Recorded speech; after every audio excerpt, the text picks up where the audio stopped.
Salam sejahtera tuan-tuan dan puan-puan sekalian. Semalam Akmal Saleh sekali lagi menyatakan kepada UMNO dan ditujukan pula kepada Presiden Zahid Hamidi, jangan takut jadi pembangkang.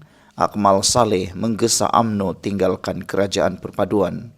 90% daripada penonton yang menonton convention khas pemuda UMNO itu menyatakan bahwa kalau betul-betul nak keluar, jangan cakap saja. Tak perlu buat convention, terus saja keluar, kata mereka. Yang perlu duluan keluar ialah Akmal Saleh. Yang kedua, gesa terus keluar. Jangan lagi banyak-banyak cakap, kata netizen. Tuan-tuan dan puan-puan sekalian, apa yang sedang berlaku menurut netizen ialah Akmal Saleh sedang membakar kelambu, bunuh UMNO dan sedang menempah balas sendiri. Tuan-tuan dan puan-puan sekalian, ada satu hantaran di Facebook saya suka. Kata mereka, kata netizen yang menghantar dalam Facebook itu, dia kata, orang sibuk nak kukuhkan parti. PAS sibuk mencari peluang nak kukuhkan parti PAS sehingga berani menunggang UMNO, mahu supaya UMNO keluar daripada kerajaan. Tujuannya, PAS tahu bahawa kalau UMNO keluar daripada kerajaan, PAS jadi kuat, dan kalau UMNO bergabung dengan PAS, PAS jadi kuat. Akmal Saleh pula sebaliknya. Akmal Saleh pula sibuk mahu menjatuhkan UMNO sendiri, sibuk pula nak kuatkan PAS. Tuan-tuan dan puan-puan sekalian, tidak dapat dinafikan sekiranya UMNO dan PAS bergabung, yang akan menikmati kekuatan, yang akan menikmati kebaikan dan menikmati manfaat yang paling besar ialah parti PAS, bukan UMNO. PAS akan menikmati kekuatan yang besar.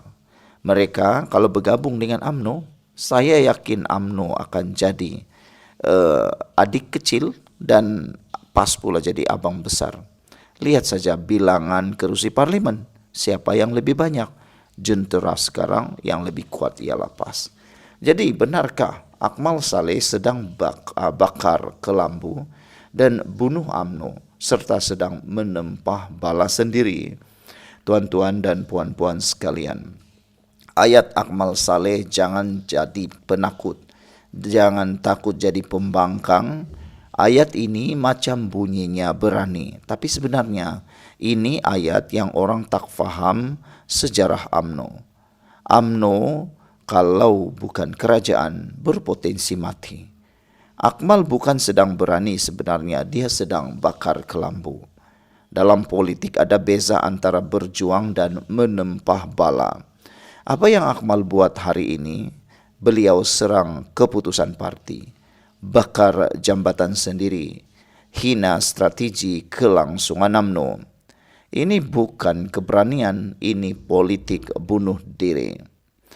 Jangan takut jadi pembangkang, samalah seperti maknanya ajakan bunuh UMNO. Marilah kita jujur tuan-tuan dan puan-puan.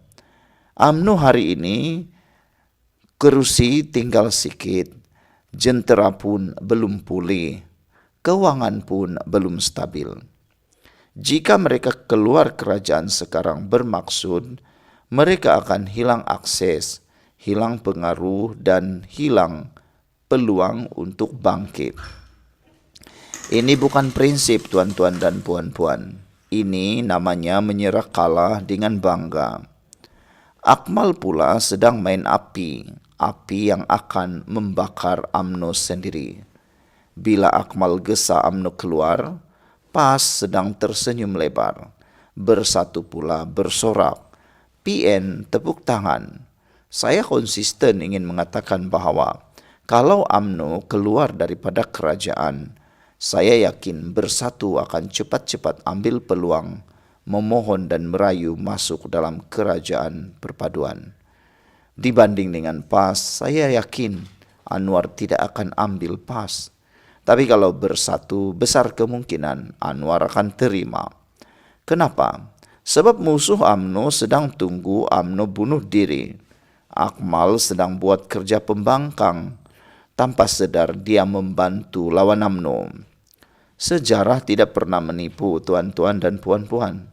Setiap kali UMNO berpecah melawan keputusan sendiri, dengar jeritan populis, akhirnya mereka kalah, hilang kuasa dan dihina. Akmal Saleh patut belajar satu perkara. Parti tak hancur sebab musuh. Parti hancur sebab orang dalam.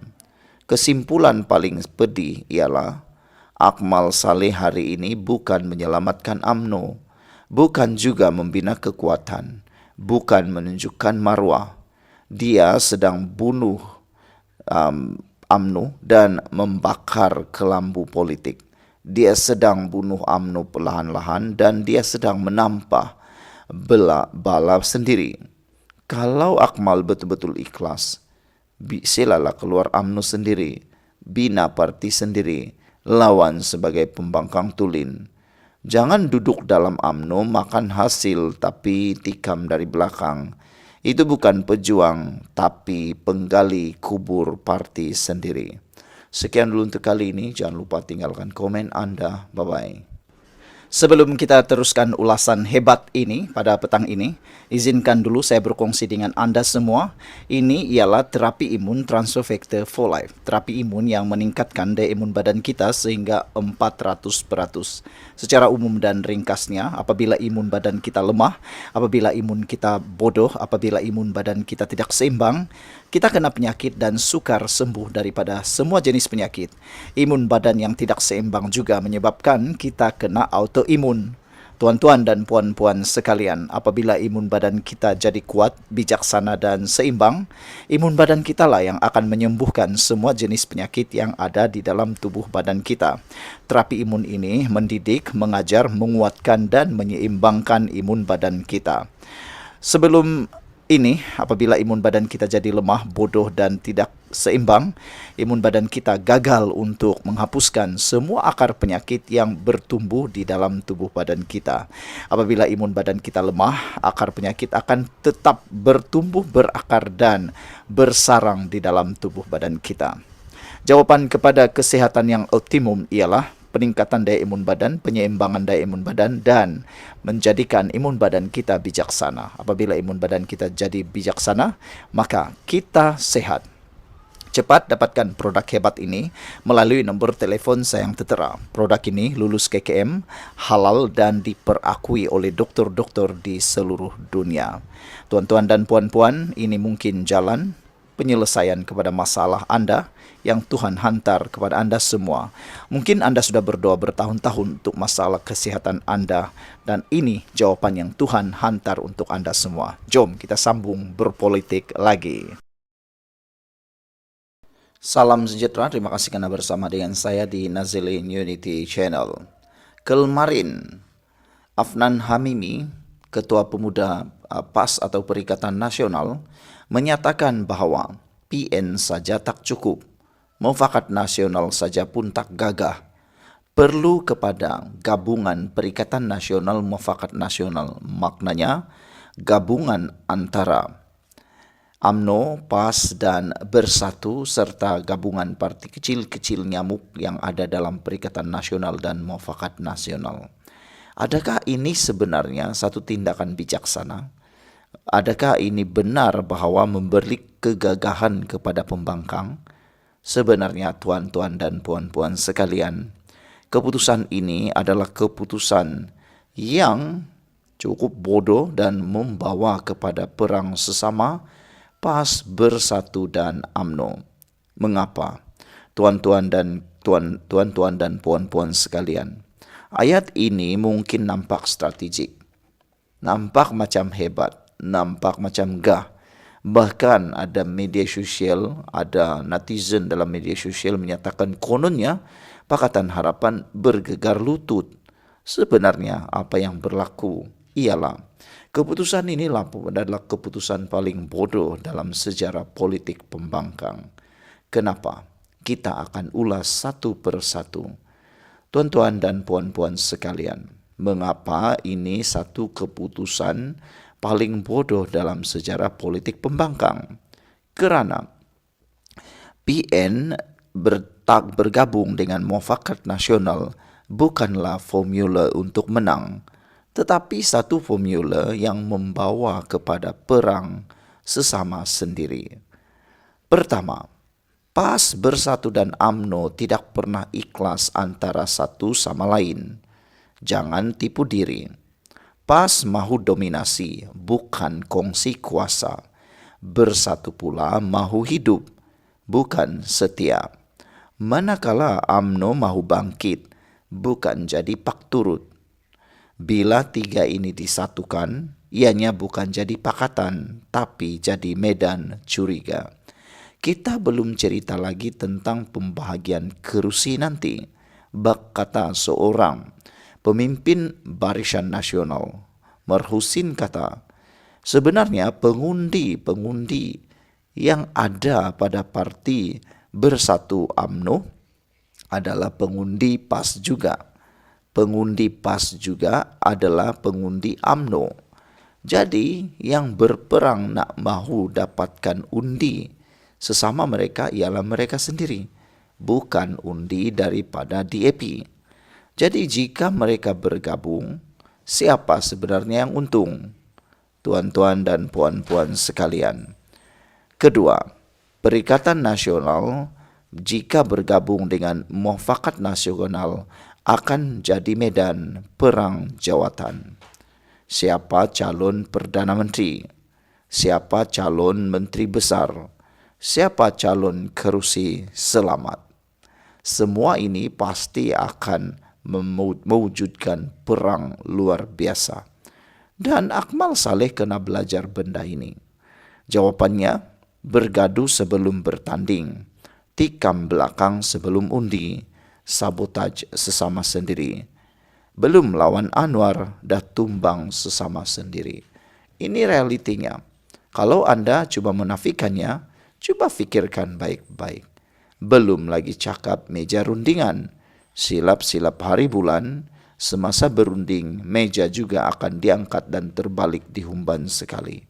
Tuan-tuan dan puan-puan, PAS akan lawan UMNO habis-habisan. Ini satu realiti yang pahit. PAS tidak mahu UMNO kuat. UMNO pula sudah trauma dengan PAS. Dalam Perikatan Nasional dan bergabung dengan Muafakat Nasional, PAS akan menelan UMNO secara perlahan-lahan. Mereka akan guna jentera agama. Tinggalkan UMNO kering tanpa sokongan. Ini bukan teori, ini sejarah. Tuan-tuan dan puan-puan sekalian, bersatu pula jadi duri dalam daging. Bersatu tak cukup ahli. Bersatu juga tak cukup jentera. Bersatu juga tak cukup sokongan akar umbi. Tapi nak jawatan, nak kerusi dan nak pengaruh. Hasilnya, UMNO dan PAS akan salahkan Bersatu. Bersatu akan cucuk belakang. Perang tiga penjuru dalam satu kemah. Kelima, rakyat tolak pakatan penuh dendam dan hipokrasi. Rakyat ini bukan bodoh, tuan-tuan dan puan-puan sekalian. Hari ini maki, esok peluk. Hari ini kafirkan, esok bertahulu. Perikatan Nasional jika bergabung dengan Muafakat Nasional juga menghantar satu mesej yang jelas. Politik tanpa prinsip membawa kepada kuasa lebih penting daripada maruah. Kesimpulannya, tuan-tuan dan puan-puan, pedih untuk ditelan, pedih untuk diluah. Tapi Perikatan Nasional saja memang tak cukup. Muafakat Nasional saja pun memang tak gagah. Tapi Perikatan Nasional campur Muafakat Nasional adalah satu sejarah paling bercelaru dalam dunia politik pembangkang. Keputusan politik paling bodoh. Yang kuat sekarang ialah kerajaan perpaduan. Yang stabil ialah Anwar Ibrahim.